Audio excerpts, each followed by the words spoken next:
बिहार के परिषदीय प्राथमिक विद्यालयों में 80,000 पदों के सापेक्ष हो रही भर्ती के लिए अन्य राज्य के अभ्यर्थी के लिए कितना क्वालिफाइंग मार्क्स डिसाइड किया गया है, इसके रिगार्डिंग डिटेल में बात करेंगे। अंत तक जुड़े रहिएगा। नमस्कार दोस्तों, मेरा नाम है नीरज और आप देख रहे हैं करियर बिट यूट्यूब चैनल। अगर आप इस चैनल पर पहली बार विजिट कर रहे हैं तो इसको सब्सक्राइब करते हुए बेल आइकन को प्रेस करना ना भूलें।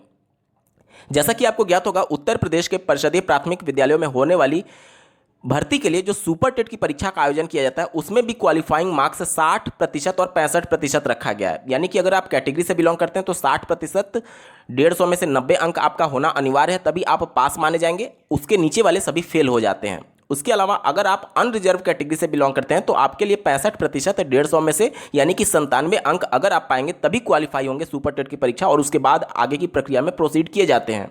उसी प्रकार से बिहार में जो शिक्षक भर्ती हो रही है इसमें भी क्वालिफाइंग मार्क्स डिसाइड किया गया है। यानी आपके मिनिमम उतने मार्क्स होने चाहिए तभी आप चयन प्रक्रिया में सुपर टेट के बाद की प्रक्रिया में आगे शामिल हो पाएंगे। क्या रखा गया है क्वालिफाइंग मार्क्स, इसके रिगार्डिंग चलिए बात कर लेते हैं। दूसरे वाले पॉइंट में मेंशन किया गया है, आप स्क्रीन पर देख लीजिए कि लिखित परीक्षा में शामिल सामान्य वर्ग के उम्मीदवारों को 40%। अब चूंकि अन्य राज्य के जितने भी अभ्यर्थी होंगे वो सामान्य कैटेगरी में यानी जनरल कैटेगरी में ही फाइट करेंगे, तो जनरल कैटेगरी के लिए जो क्वालिफाइंग मार्क्स डिसाइड किया गया है वो 40% डिसाइड किया गया है। और जो आपकी परीक्षा हो रही है उसमें 2 पेपर होंगे। पहला पेपर सिर्फ क्वालिफाइंग मार्क्स का है, तो उसके मार्क्स का 30% क्वालिफाई रखा गया है। यानी कि जिसमें आपके हिंदी, बांग्ला, इसके अलावा उर्दू, तीनों लैंग्वेज में से एक लैंग्वेज आप ऑप्ट करेंगे और इसके अलावा इंग्लिश के जो टोटल 100 अंक के प्रश्न पूछे जा रहे हैं उसमें 100 में से 30 नंबर आपको लाना अनिवार्य है। उसके मार्क्स नहीं जुड़ेंगे फाइनल मेरिट में।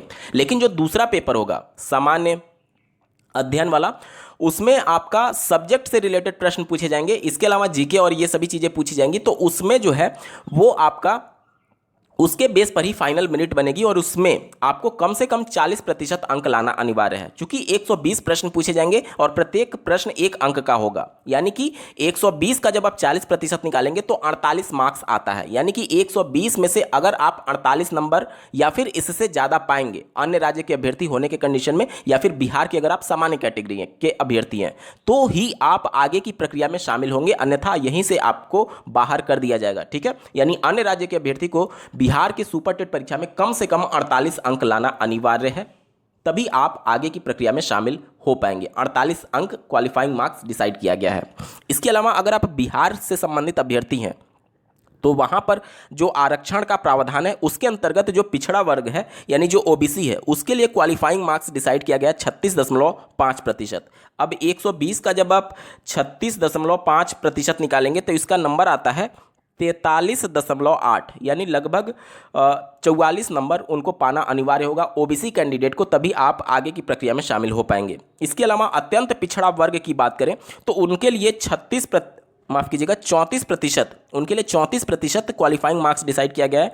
तो 120 का जब आप 34% निकालते हैं तो इसकी वैल्यू आती है 40.8, यानी कि लगभग 40 या फिर 41 आपके क्वालिफाइंग मार्क्स डिसाइड किए गए हैं अत्यंत पिछड़ा वर्ग के लिए। ठीक है, इसके अलावा अनुसूचित जाति, अनुसूचित जनजाति, महिला और निःशक्त दिव्यांग विद्यार्थियों के लिए 32% न्यूनतम आहर्तांक प्राप्त करना होगा। अब 120 अंक का मैं 32% निकालता हूं तो इसकी वैल्यू आती है 38.4, यानी कि 120 में से कम आपका 38 नंबर से ऊपर होगा तभी आप क्वालिफाई करेंगे। ये सिर्फ क्वालिफाइंग मार्क्स मैं बता रहा हूं, ठीक है, मेरिट तो इसके बाद की बात है। ये केवल क्वालिफाइंग मार्क्स है कि अगर आप इतना कम से कम लाएंगे तभी आप आगे की प्रक्रिया में शामिल होंगे, अन्यथा यहीं से बाहर हो जाएंगे, सुपर टेट से ही बाहर हो जाएंगे। ठीक है, उम्मीद करता हूं कि आपके सभी डाउट्स क्लियर हुए होंगे। एक बार मैं फिर से रिपीट कर देता हूं, अन्य राज्य के जितने भी अभ्यर्थी हैं उनको 48 नंबर 120 में से कम लाना होगा इस सुपर टेट को क्वालिफाई करने के लिए, और इस पेपर को क्वालिफाई करने के बाद से जो मेरिट बनेगी वह इसी मेन पेपर जो सामान्य अध्ययन वाला पेपर है उसके 120